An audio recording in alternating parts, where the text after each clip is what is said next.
ओम नमः शिवाय। राधे राधे एवरीवन। तो जैसा कि आप जानते हैं कि सावन का महीना चल रहा है और शिवरात्रि आने वाली है, तो शिवरात्रि का पूजन हम कैसे करें। यह पूजन चाहे तो आप मंदिर में जा सकते हैं। अगर मंदिर के आपके पास समय ना हो तो आप ये पूजा घर पर भी कर सकते हैं। तो इसके लिए आपको साफ़ जगह पर पहले तो लकड़ी का या तो पटरा ले सकते हैं या चौकी बिछा सकते हैं। तो यहाँ पर मैंने लकड़ी की चौकी ली है, उसके ऊपर सफ़ेद कपड़ा बिछा लिया है। आप चाहें तो सावन का महीना चल रहा है, हरा कपड़ा या पीला कपड़ा भी इस्तेमाल कर सकते हैं।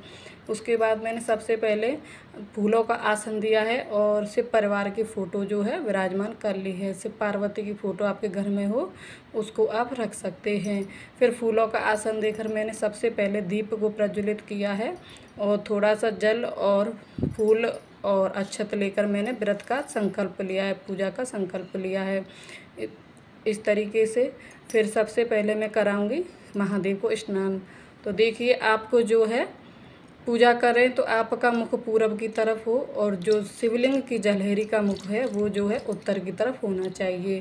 तो सबसे पहले मैंने गणेश भगवान, कार्तिक भगवान, अशोक सुंदरी और माँ पार्वती को जल चढ़ाते हुए महादेव को जल चढ़ाया है। आप चाहें तो पार्थिव शिवलिंग की पूजन कर सकते हैं। मेरे घर में नर्मदेश्वर महादेव हैं, मैं उन्हीं की पूजा करती हूँ। उसी तरीके से मैंने यहाँ दूध चढ़ाया है, जैसे जल चढ़ाया है वैसे दूध चढ़ाया है।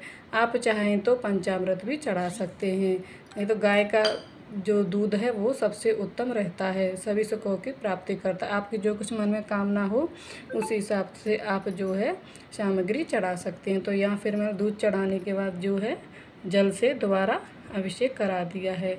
उसके बाद जो है जो पानी है इसको मैं तुलसा जी को छोड़कर अन्य जो घर के गमले होते हैं उनमें देव वृक्षों में डाल दूँगी। सिर्फ तुलसी जी में ही आपको इस जल को स्नान के को नहीं डालना है। उसके बाद जो है साफ स्वस्थ वस्त्र, सूती वस्त्र से पोंछकर अंग पोषण करूँगी। इसके लिए मैंने लिया है इत्र से जो है मालिश की है शिवलिंग की। और उसके बाद जो है त्रिपुंड लगाया है पीले चंदन का। तो इस तरीके से आपको पहले तो 2 उंगली से त्रिपुंड लगाना है, फिर जो दूसरे नंबर की उंगली होती है उससे जो है नीचे त्रिपुंड लगाना, इस तरीके से तिलक लगाना है। आप चाहें तो राम जरूर लिखें अपनी जो शिवलिंग है उनके ऊपर, इससे महादेव अत्यंत प्रसन्न होते हैं। तो इस तरीके से मैंने जहाँ विराजमान करूँगी वहाँ भी मैंने ओम बनाकर थोड़े से फूल का आसन दिया है और यहाँ मैं अपने भोले बाबा को विराजमान करूँगी। आप चाहें तो बेलपत्र भी रख सकते हैं। बेलपत्र आपको जो है उल्टा रखना है और इस तरीके से विराजमान कर लूँगी। अब मैं यहाँ जो है कलावा रूपी वस्त्र अर्पण करूँगी। आप चाहें तो जनेऊ भी अर्पण कर सकते हैं, क्योंकि शिवरात्रि है, बड़ा त्यौहार है। हमें आज आपको पूजा करके बता रही हूँ। शिवरात्रि की जो पूजा में जो है आपको जनेऊ ज़रूर से चढ़ाना चाहिए। और अन्य दिनों में आप चढ़ाएं या ना चाहें, लेकिन सोमवार को और शिवरात्रि को प्रदोष व्रत में आप जो है जनेऊ चढ़ाएं। उसके बाद जो है मैं पीले चंदन से शिव जी को तिलक कर दूंगी और उसके बाद जो रोली से माँ पार्वती और दीपक का तिलक कर दूंगी।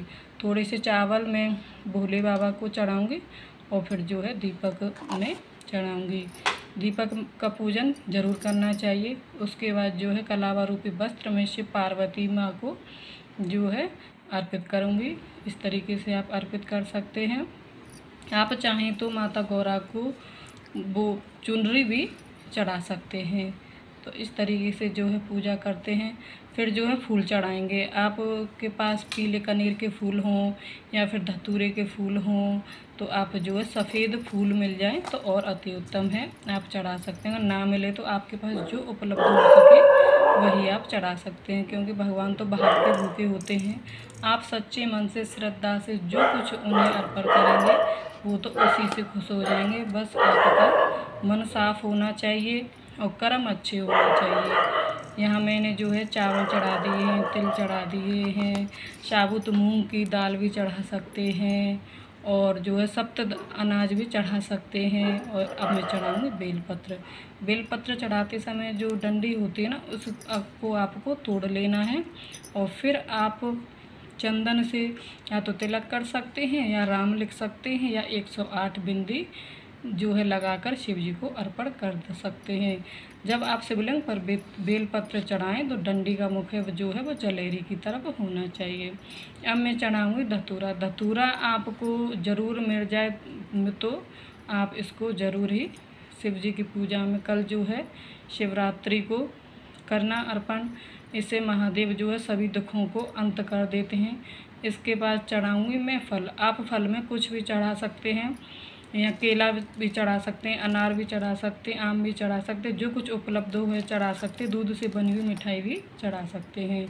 और यहाँ पार्वती माता के लिए यहाँ मैंने कुछ श्रृंगार सामग्री ली है।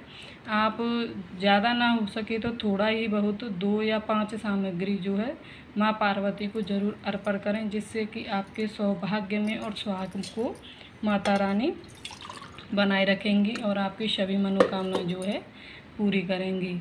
तो उसके बाद जो है अब एक लोटा जल लिया है। इसके बाद आप इस महाशिवरात्रि की कथा सुन सकते हैं, और चाहें तो आप जो है शिव पुराण का पाठ कर सकते हैं, शिव चालीसा का पाठ कर सकते हैं, महामृत्युंजय मंत्र का जाप कर सकते हैं। अगर कुछ ना हो, आपके पास समय ज़्यादा ना हो, तो 108 बार ओम नमः शिवाय या श्री शिवाय नमस्तुभ्यं मंत्र का भी आप जाप कर सकते हैं। इसी से जो है महादेव प्रसन्न होते हैं। और फिर जो कथा करने के बाद जो फूल और जो अच्छप चावल थे थोड़े से शिवलिंग पर छोड़ देना है, और थोड़े से जो है आपको जल के लोटे में डाल लेना है। कथा सुनिए, इस लोटे के जल को आपको सूर्य देव को अर्घ देना है। तो जो है फिर दीपक से आपको आरती करनी है। आप चाहें तो लौंग कपूर से भी आरती कर सकते हैं, घी के दीपक से भी आरती कर सकते हैं। दूध अगर आप मैं तो आपको दिखा रही हूँ, नहीं तो आप 2 दीपक का प्रयोग करें पूजा में। एक जो है दीपक आपको पूजा करने से पहले जो जलाया है उसी को रखे रहना है, और दूसरा आरती के लिए दूसरे दीपक का प्रयोग करें। इस तरीके के बाद दक्षिणा चढ़ाने के बाद मेरी जो पूजा है वह संपूर्ण हो चुकी है। उसके बाद मैं हाथ में थोड़ा सा जल लेकर 3 बार या 5 बार आपको घुमाना है। सीधे हाथ में लेकर के 3 बार घुमाकर आपको धरती में उसको छोड़ देना है। उसके बाद जो है भोले बाबा से आशीर्वाद लेना है, माता रानी के पार्वती मैया से आशीर्वाद लेना है। उसके बाद जो दीपक ठंडा हो जाने के बाद आपको क्या करना है, जो फल हैं उन्हें आप प्रसाद के रूप में खा सकते हैं, अपने बच्चों को दे सकते हैं। और जो दक्षिणा है उसको आप या तो मंदिर में दे सकते हैं, या आपके घर में कोई बहन बेटी है उनको भी आप दे सकते हैं।